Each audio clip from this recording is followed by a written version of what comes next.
لا إله إلا الله محمد رسول الله عليه صلاة الله وآله والأحبة لا إله إلا الله محمد رسول کہ اہل ذکر سے تم پوچھو اگر تم نہیں جانتے ہو. قال ابن عباس فی تفسیرہ اہل الذکر اے اہل العلم ان کنتم لا تعلمون. ابن عباس نے اپنی تفسیر میں لکھا ہے کہ اہل ذکر سے یا اہل علم مراد ہے کہ اگر کسی چیز کا تمہیں علم نہیں تو علماء سے رجوع کرو. آج تو میرے محترم دوستوں ہمیں علماء کی کیا غرض ہے, علماء کی کیا ضرورت ہے, اور یہ قیامت کے علامات میں سے ہے کہ امام بخاری رحمۃ اللہ علیہ نے حدیث نمبر 81 میں کہا کہ من اشراط الساعہ ان یقل العلم, کہ قیامت کے علامات میں سے علم کم ہو جائے گا, ویظہر الجہل, اور جو جہالت ہے وہ عام ہو جائے گی. کیونکہ علماء کرام سے ہمارا رشتہ ناطہ ٹوٹ گیا ہے, اور آج امت محمدیہ بجائے علماء کرام سے علم حاصل کرتی. اب تو یہ ایسا دور آ چکا ہے, انٹرنیٹ کا دور, فیس بک کا دور اور یوٹیوب کا دور, اور یہاں تک کہ اب واٹس ایپ نے ایسا بدن مچایا کہ امت کے اکثر نوجوان اس سے علم حاصل کر رہے ہیں. علماء کی کیا ضرورت ہے, علم کے ذرائع ہے نا. آج اس طرح امت سے علماء کو توڑا جا رہا ہے, کٹایا جا رہا ہے کہ کسی بھی طرح سے امت علماء سے کٹ جائے. امام بخاری رحمۃ اللہ علیہ نے بخاری شریف میں حدیث نمبر 100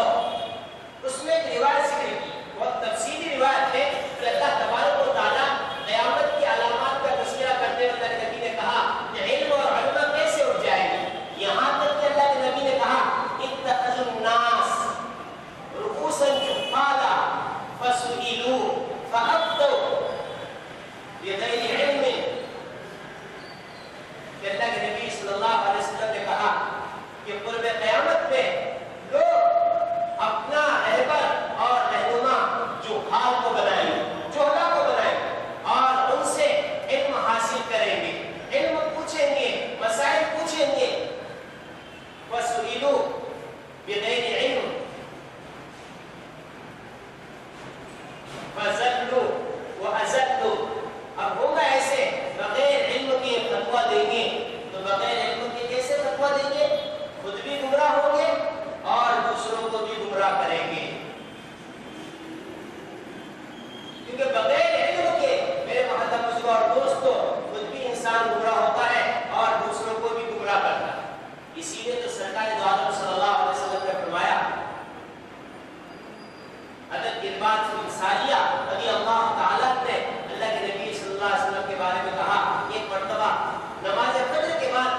رسول